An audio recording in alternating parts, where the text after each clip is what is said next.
아침에 동영상을 보내왔는데 방에서 지가 상을 딱 갖다 놓고 지 엄마 아빠 앉혀놓고 지가 설교를 하더래요. 그래서 아이들이 자라는 건 환경을 벗어날 수가 없습니다. 어떤 환경에서 자라나느냐에 따라서 그 아이의 성품과 가치관과 세계관이 만들어집니다. 그래서 우리에게 맡겨진 아이는 나한테 하나님이 위탁하신 겁니다. 세상에 어떤 사람한테 맡기는 것보다 내가 엄마 아빠가 돼서 이 아이를 하나님의 사람으로 책임있게 가르쳐라. 하나님의 사람으로 자라갈 수 있도록 우리에게 맡겨주신 겁니다. 자녀는 우리의 소유물이 아니라 자녀는 내게 위탁받은 위탁 부모입니다. 그러니까 우리가 부모 역할을 잘 해야 되는데 그 부모 역할을 잘 하기 위해서 우리가 많은 노력을 합니다. 그런데 가장 중요한 것이 하나 있어요. 뭐가 중요한 것이냐? 이제 우리 아이들한테 성경을 좀 가르치십시오. 우리나라처럼 교육의 열이 높은 나라는 없어요. 세계 이민의 역사들 가운데 우리나라가 가 있는 곳에는 학원이 있습니다. 우리나라 사람들이 이민 간 곳에는 학원이 있다니까요. 감이 안 오시죠? 그만큼 우리나라 민족들이 이 교육열이 대단히 높습니다. 문제는 교육에 대한 열정은 세계 최고입니다. 아마 우리나라처럼 이런 열정이 이런 열정을 가지고 있는 나라는 세계에서 없을 거예요.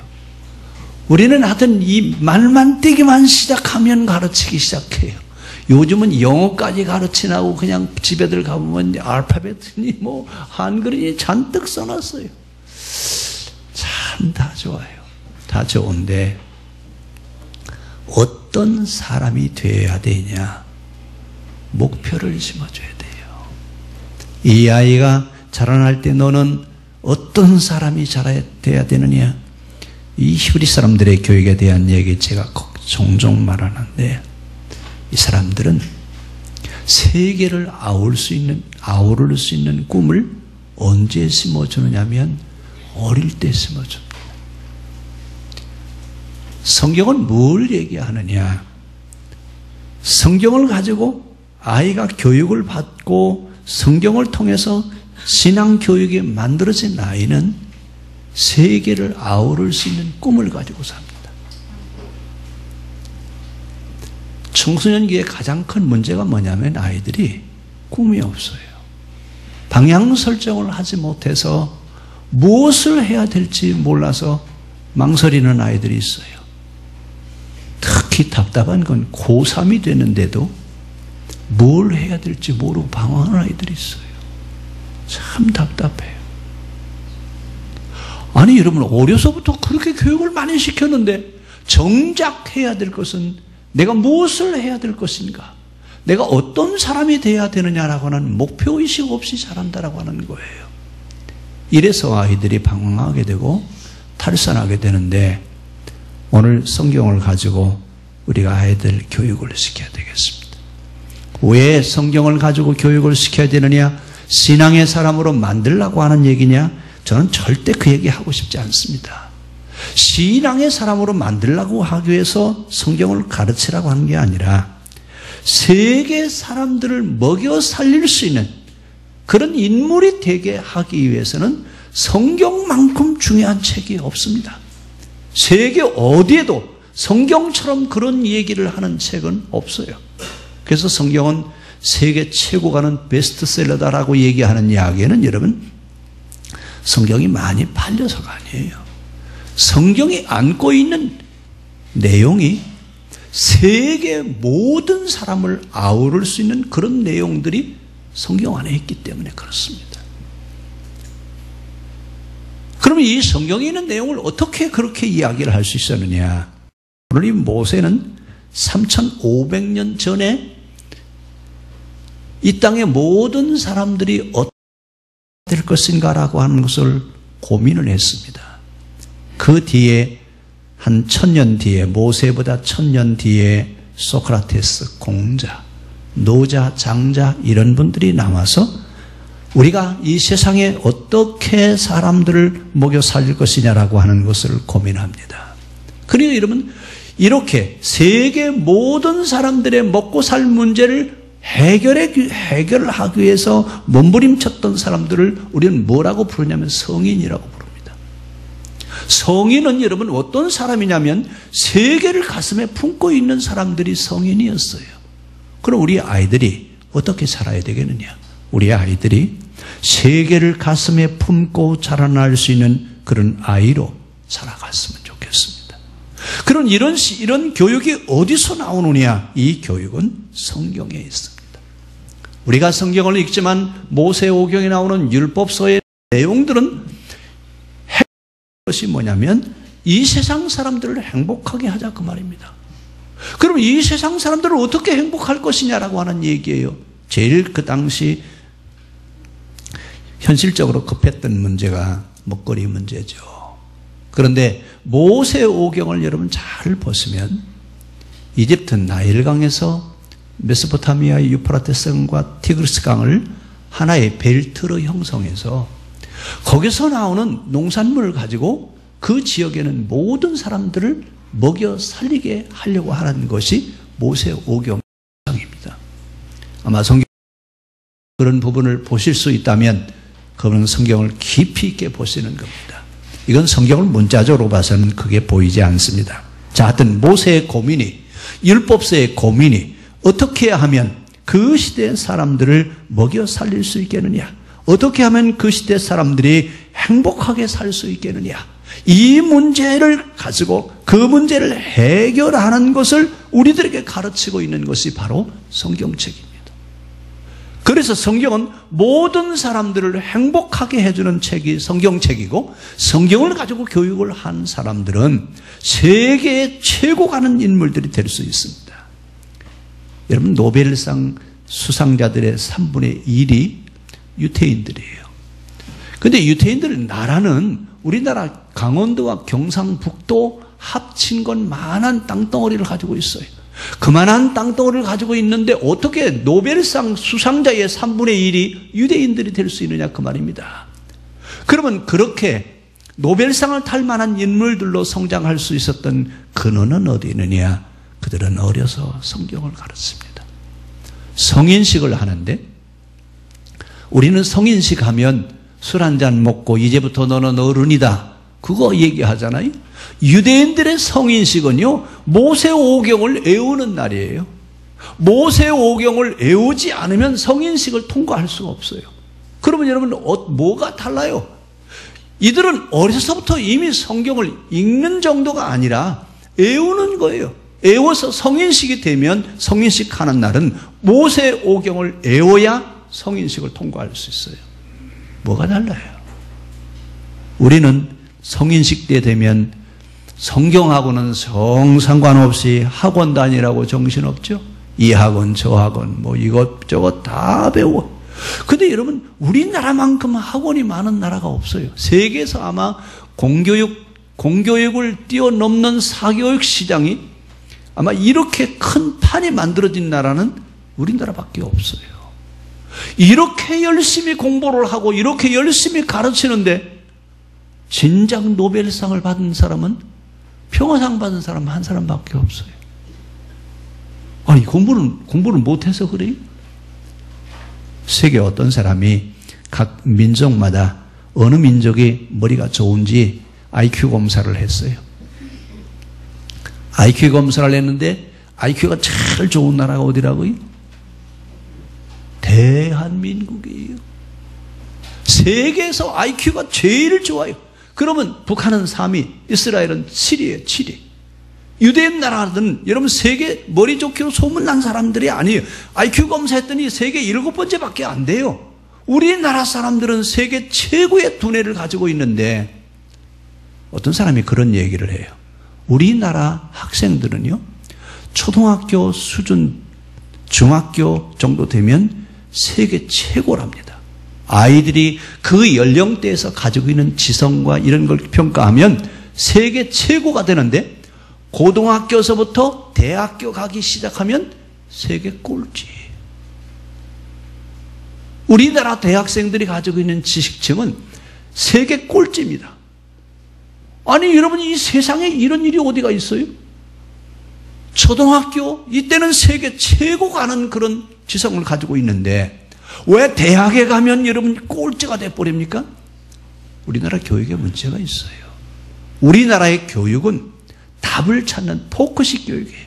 답만 맞으면 돼요. 그런데 유대인들의 교육 방식은 그 답이 어떻게 해서 만들어졌는지 과정을 가르치고 그 과정 속에서 원리를 터득하게 하는 방법이 유대인의 교육 방법이에요.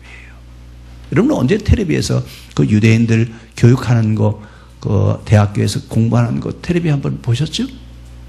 이 사람들은 도서관에서 공부를 하는 게 아니라 말싸움을 하는데 하루 종일 논쟁을 하는 거예요. 아니 무슨 공부를 그렇게 해요? 우리 같으면 어떻게 해야 돼요? 도서관에 앉아서 혼자 책장 넘기고 앉아서 공부하는데 이 사람들은 하루 종일 토론하는 거예요.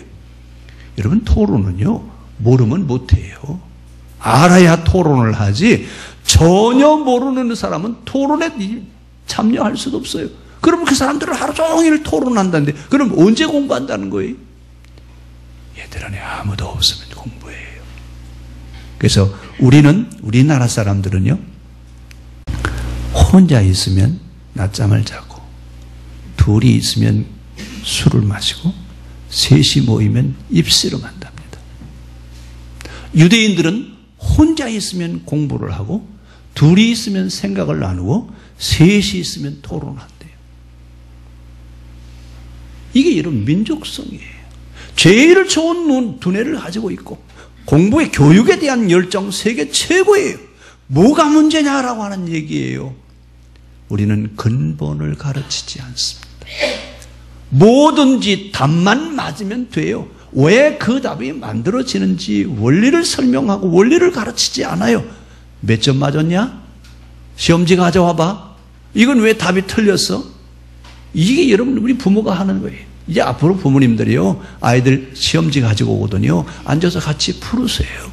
왜 이 답이 나왔는지, 너는 왜 이 답이 맞냐? 틀린 답이랑 왜 너는 이것을 정답이라고 하는데 왜 이것이 틀렸느냐? 여러분 이걸 가르쳐야죠. 이제부터 우리가 그 원리를 어디서 찾아와야 되느냐 하면 성경에서 찾습니다. 성경은 근본 중의 근본이에요. 모든 원리를 설명하고 있는 근본 중의 근본을 설명하고 있는 책이 성경입니다.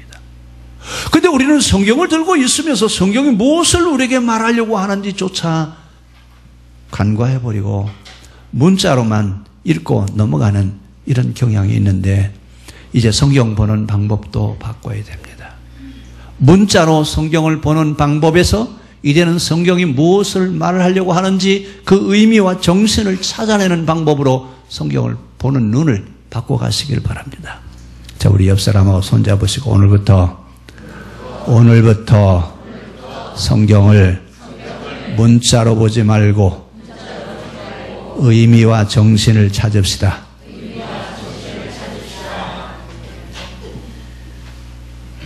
제가 이번 지난주 금요일 철야 기도 하다가 가슴 터지는 줄 알았어요. 말은 할 수가 없고 속은 불이 나고 어떻게 설명을 좀 해야 되겠는데 들을 수 있는 사람들은 적고 속 터지더라고요. 여러분 지금 우리 한국교회가 가지고 있는 문제가 뭐냐면 재해석이 없어요. 성경을 문자로 그냥 읽고 넘어가는 거예요. 이건 여러분 성경을 보는 게 아니에요. 이것처럼 어리석은 방법이 없어요. 재해석을 할 수 있어야 되는데 재해석을 한다고 하는 말은 무슨 얘기냐? 어떤 문헌이나 사료를 다른 기준에서 바라볼 수 있는 능력을 갖추고 있을 때 재해석을 했어요. 그런데 재해석할 만한 그런 능력이 없다는 얘기예요. 이건 여러분 저보고 하는 소리예요. 저보고. 성경을 재해석하기 위해서는 고대 문헌으로부터 지금 현대에 이르기까지 모든 사료와 자료들을 다 섭렵하고 나서, 그리고 나서 다른 각도에서 성경을 보라, 그 얘기예요. 지금 우리가 보고 있는 그런 시각이 아니라 다른 각도에서 성경을 볼 수 있는, 재해석할 수 있는 능력이 있어야 되는데, 종교개혁이 일어날 때, 그때 엄청나게 세계가 달라졌습니다. 없던 시기가 나오고, 나침반이 나오고, 화약이 발견되고, 망원경이 나오고, 이러면서 세상이 엄청나게 바뀌어졌어요. 이렇게 엄청나게 바뀌어지고 새로운 가치관과 세계관을 가지고 변화되어져 가고 있을 때, 교회는 교리와 신학만 가지고 설명을 했어요. 교리와 신학이 여러분 그것을 설명할 수 없어요. 재해석할 수 있는 힘이 있어야 돼요. 교회가 여러분 무능해지는 이유가 어디 있느냐? 교회가 지금 이렇게 무능해지는 원인은 재해석할 수 없어서 그래요. 재해석할 수 있는 능력이 있어야 되는데, 그 능력이 없이 그냥 성경만 갖다 놓고 문자로 읽어대고, 그리고 문자만 얘기하고 나니까 여러분 영혼이 메말라가는 거예요. 이따 오후 시간에 설명하겠습니다만, 지금 여러분 영적 기갈이 아니라 영육 다 기갈에 지금 빠져 있어요. 이렇게 영육 기갈에 빠져 있는 원인이 어디 있느냐라고 하면 제일 큰 문제는 교회에 있어요. 세상에 그 문제가 있는 게 아니라 교회에 문제가 있어요. 교회에 어떤 문제가 있느냐? 교회가 성경을 바로 해석해서 이 시대 사람들에게 성경의 말씀이 하나님의 말씀으로 들려지게 해야 되는데, 이 작업을 지금 교회가 못하고 있어요. 날마다 성경을 읽고 날마다 성경을 가지고 얘기는 하지만 듣는 사람이 그것이 하나님의 말씀일 수밖에 없도록 들려져야 되는데, 작업을 교회가 못하고 있다 그 말이에요. 심지어 여러분, 죄송해요, 제가 저를 비판하기 위해서 하는 이야기니까, 어떤 설교는 말도 안 되는 설교를 하고 있어요. 세상 사람들은 여러분 지식이 우리보다 훨씬 더 높습니다. 어떤 분이 저보고 농담으로 그래요. 목사님들 가운데 서울대학교 나온 사람 몇 사람이나 있냐고. 뭐 어떻게 할 방법이 없어요. 할 말이 없어요. 그렇게 뛰어난 사람들이 신학교 오느냐 그 얘기예요. 서울대학교 갈 만한 실력을 가지고 있는 사람들이 한국교회에 신학교에 온 사람이 몇 사람이나 되느냐 그 얘기예요.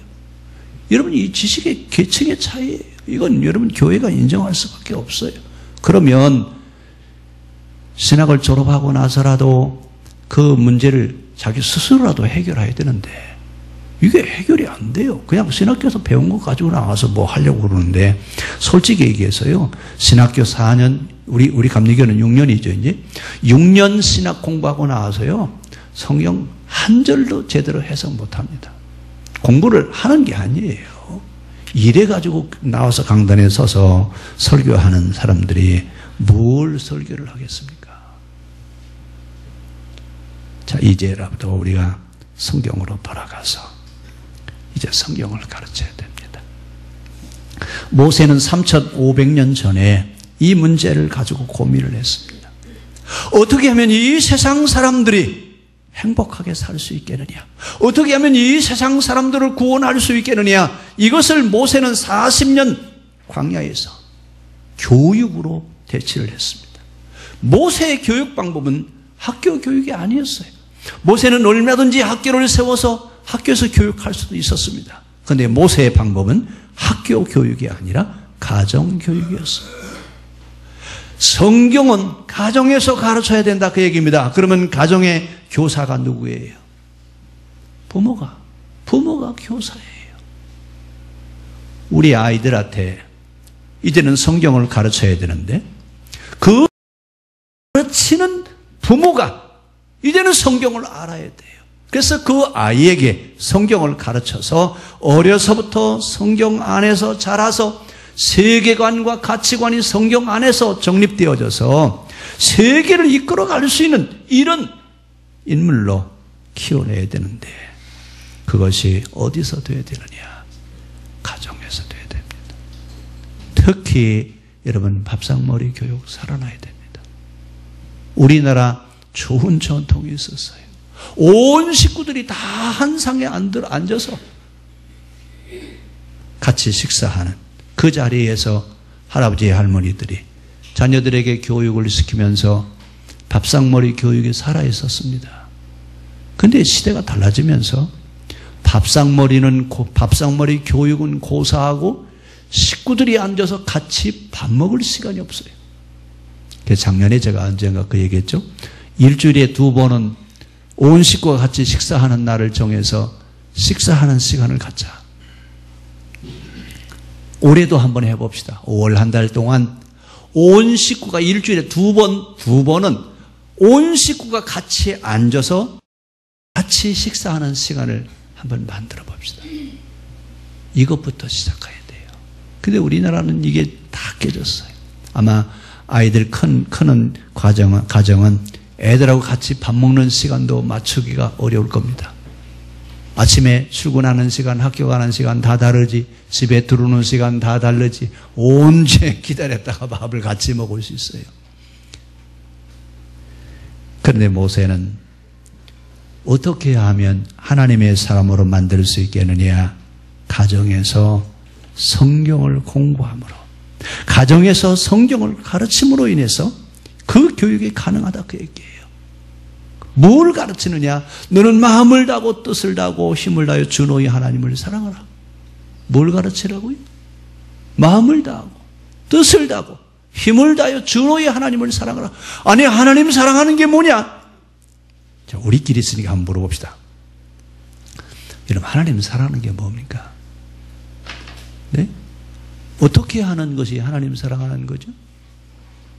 자, 신명기는 분명히 우리에게 뭐라고 말씀하시냐면 마음을 다하고 뜻을 다하고 힘을 다하여 주 너희 하나님을 사랑하라. 그럼 하나님 사랑하는 게 뭐예요?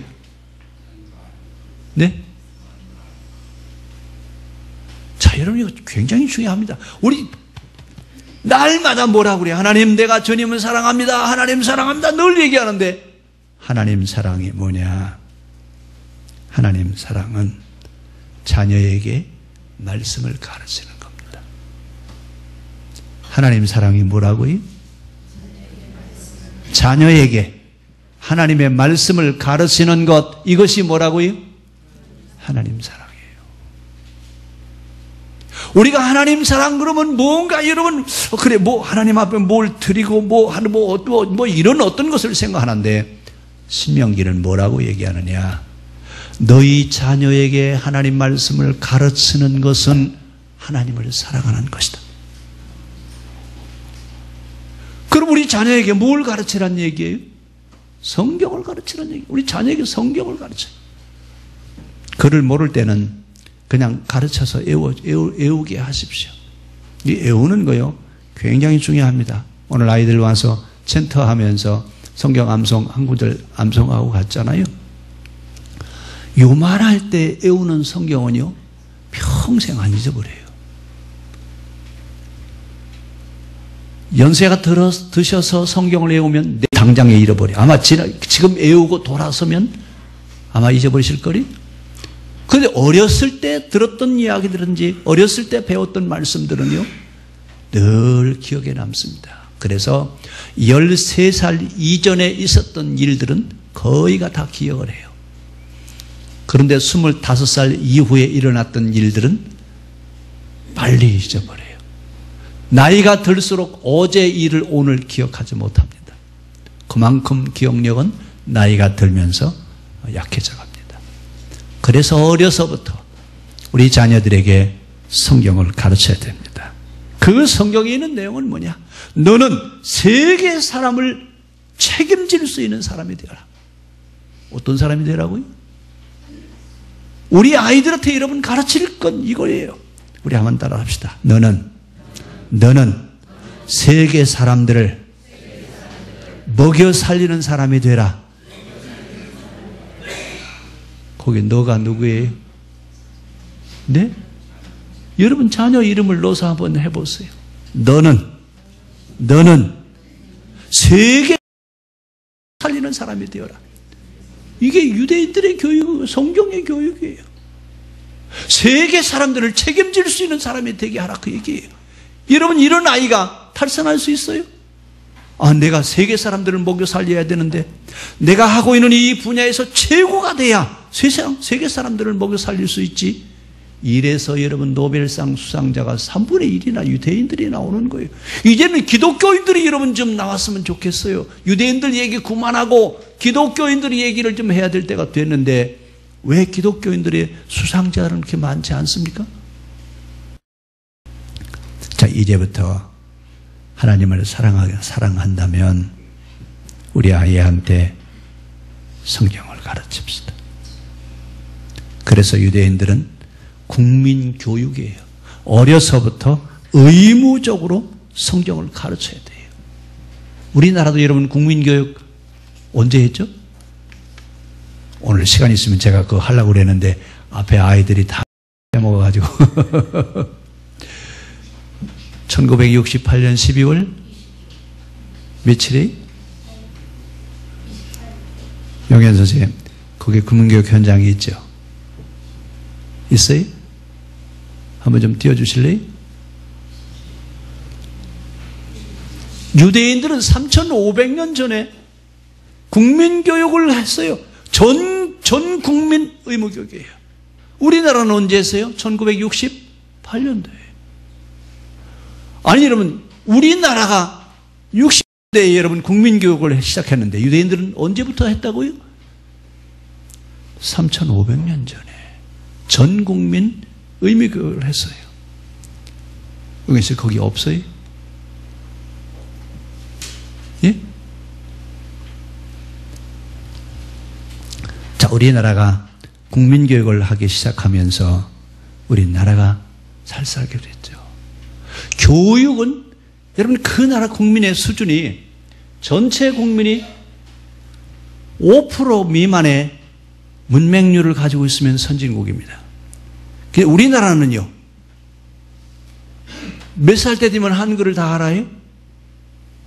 우리나라는 학교도 가기 전에 한글 다 하고 가는 나라예요. 이런 나라 보셨어요? 이렇게 열심히 하는데. 자, 여러분 국민교육 헌장 나왔는데 한번 좀 같이 한번 읽어보실래요? 옛날 기억해서 우리 한번 합시다. 자, 우리는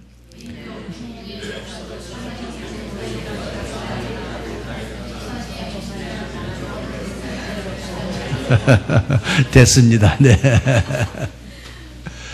우리는 68년도에 국민교육 헌장 만들어 놓고 의무교육 시작했어요. 유대 나라는요, BC 3500년에 이미 국민교육을 시작했다 그 말입니다. 얼마나 큰 차이가 있어요. 왜 이렇게 했어요? 사람이 근본이 무엇인 줄을 알면 내가 무엇을 해야 될 것이고 내가 왜 살아야 되는지 내가 무슨 일을 해야 될 것인지 여러분 거기서 발견합니다. 이런 목표의식을 가지고 사는 아이들이 세계 최고가 난 아이가 될 수 있습니다. 성경은 그것을 가르칩니다. 성경은 지금 그걸 우리에게 말하고 있습니다. 우리 아이들 잘 키워야 되는데 무조건 성공해라가 아닙니다. 이제 우리는 구체적으로 우리 아이한테 무엇을 가르쳐야 되느냐? 너는 세계 사람들을 책임질 수 있는, 세계 사람들을 먹여 살릴 수 있는 그런 인물이 되라고 우리 아이들한테 가르칠 수 있기를 바랍니다. 기도하겠습니다. 하나님,